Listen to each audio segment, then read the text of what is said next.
राम के नाम पर, कभी रहीम के नाम पर, कभी कब्रिस्तान के नाम पर, कभी शमशान के नाम पर, कभी हिंदू के नाम पर, कभी मुसलमान के नाम पर, कभी जाति के नाम पर, कभी धर्म के नाम पर, कभी क्षेत्र के नाम पर, कभी बिरादरी के नाम पर, कभी अगड़ा, कभी पिछड़ा। हमने यही तो किया ना, जो किया तो भुगतो। फिर आम हिंदुस्तानी इसीलिए भुगत रहा है कि आपने ना जाने कैसों कैसों को वोट देकर माननीय बना दिया, सत्ता हाथ में थमा दी, और बंदर के हाथ में उस तरह आएगा तो क्या करेगा। इसीलिए मैं बार बार ये बात कहता हूं कि आपने अपना वोट खुद लुटवाया है तो खुद भुगतिए। मर सड़कों पे रहा है आम आदमी। आज अगर कोरोना हो जाए हमको तो इलाज नहीं है, कोई हाथ लगाने वाला नहीं है। अगर आप खुद से सही हो गए तो ठीक है, वरना भगवान राम ऊपर मिलेंगे। ये स्थिति है। जिस तरीके से एक साथ गुट के गुट में लाशें जलाई जा रही हैं, वो तस्वीरें देखकर दिल रोता है। खुद पे शर्म आती है कि हमने किनको चुना। हमारे जनप्रतिनिधि कहाँ गायब हैं? आसपास विधायक संसद कोई नजर नहीं आता। सवाल मेरा ये है, मैं लोगों का आह्वान करना चाहता हूं कि अपने आसपास नजर घुमाइए और आपका जनप्रतिनिधि जिसको आपने वोट दिया,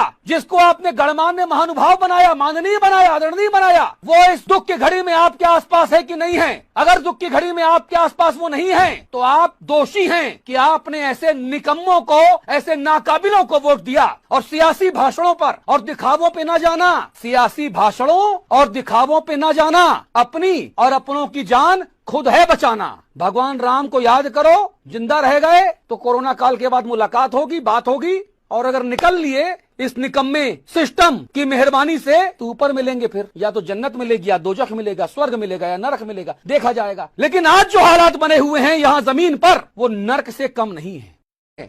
कहीं किसी का कोई मर रहा, कहीं किसी का कोई बीमार पड़ रहा, डॉक्टर है नहीं, और है तो इतना थका हुआ है कि वो मरीज अटेंड करने की स्थिति में नहीं है। और ऊपर से हमारे नेताओं को सत्ता की मलाई चाटनी है। राक्षस हो गए हैं, राक्षस, जो लाशों पे खड़े होकर राजनीति करना चाहते हैं। जिन लोगों को रैली में बुलाया जा रहा है, इस बात की गारंटी नहीं है कि वो 3, 4, 5 दिन बाद जिंदा रहेंगे, नहीं रहेंगे। अगर बच गए तो भगवान राम की कृपा, और मर गए तो इंतजाम तो पूरा नेताओं ने कर ही दिया है। और चुनाव आयोग हमारा अंधा है, बेशर्म चुनाव आयोग। अगर मेरे ऊपर मुकदमा होता हूं जेल जाने को तैयार।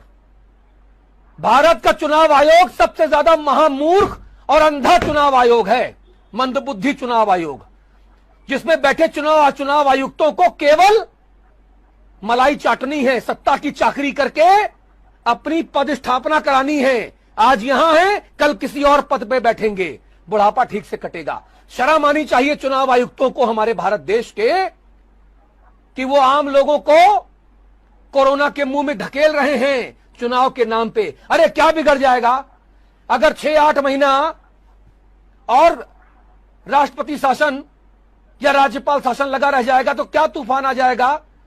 अगर 2, 4, 5 सीटों पर विधायक या पंचायत सदस्य नहीं चुने जाएंगे तो क्या तूफान आ जाएगा, पहाड़ गिर जाएगा क्या, सुनामी आ जाएगी क्या। लेकिन इस भीड़ जुटाने वाली स्थिति से कोरोना का संक्रमण और ज्यादा बेकाबू होकर फैलेगा।